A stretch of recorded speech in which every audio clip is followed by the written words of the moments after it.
Well, congratulations to them. They just played harder and longer than we did, and obviously put us on our back foot. And you credit to them and their aggression to go play. And I love the fight of our guys to get back within, I think, 4 with 2 or 3 minutes to go, and we'll just build off of that. It is quite difficult to win on the road in the NBL in general, so we just have to do better in some areas. When you get to the foul line, as much as we'd like, and probably shot too many threes.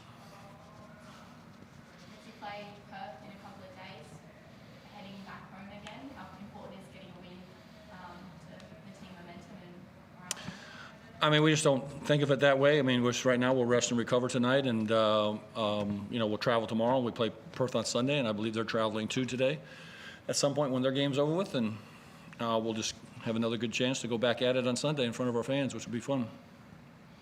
Milton looked good in the first half, obviously with Deng leading scorer, and then died off in the second half. Do you think you became a bit too reliant on him during that third quarter, which is when the Taipans sort of blew away?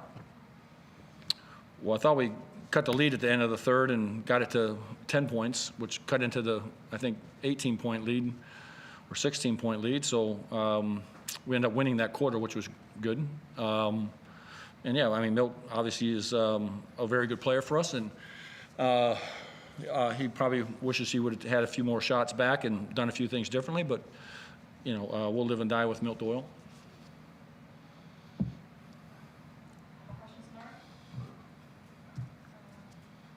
Chris on Zoom.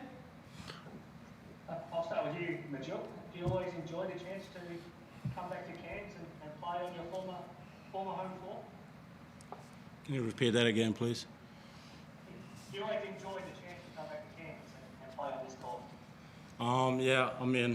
When you come back here, it's a great place to play at, and as a player, you always just want to have a good game. Doesn't matter where you're at. I just came here to be myself. You must love the fight that this team has. It's not ideal to fall 24 points down in a game, but the fact that you were able to get back within 4 with 4 minutes to go, this team just always gives themselves a chance, don't they? We hang our head on hard work, grit and grind. That's what we go by, and every single person on that in that locker room believe for the next person next to them, and we just don't give up until that shot clock goes 0-0.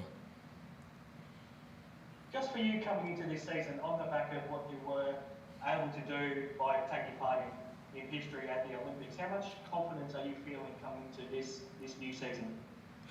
Feeling good. It was great to be part of that history. Obviously, it meant a lot to me and the whole country. And that is in the past now. And obviously, being at that stage, coming into a new season, obviously, it's a bit of spark for myself. Obviously, when you go into a new season, you want to improve on your game individually and see what you can add into the team. Scott, the first half obviously didn't go to plan. Was a lot of that just them hitting shots? Was it your defense not quite being where it ended up being in the second half, or what did you put that first half down to?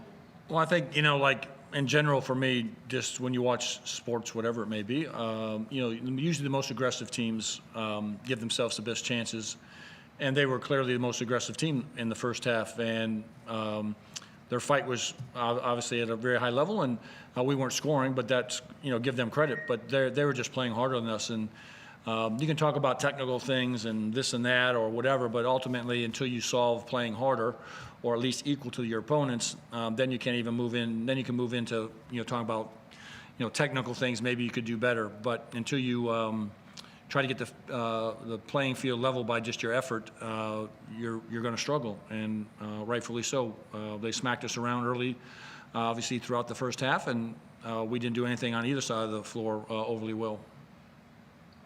By the end of the game, you were getting some of those trademark things back, though, and you have a look at some of the numbers by the end, and you forced them into, I think it was 17 turnovers, and you scored 21 points off those, and you had 18 offensive rebounds, so you were getting back to that trademark by the second half.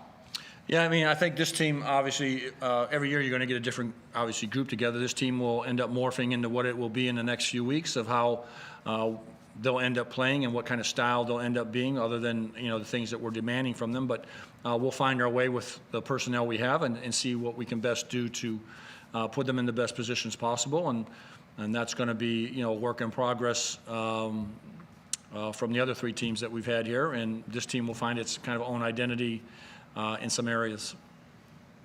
Do you like what you're seeing from Craig Sword in limited minutes? Obviously, the foul trouble's hurting him tonight, but he's a defensively minded player, so he's going to be in foul trouble at times just because he has to play aggressively. But in 14 minutes, I thought he had a pretty good impact.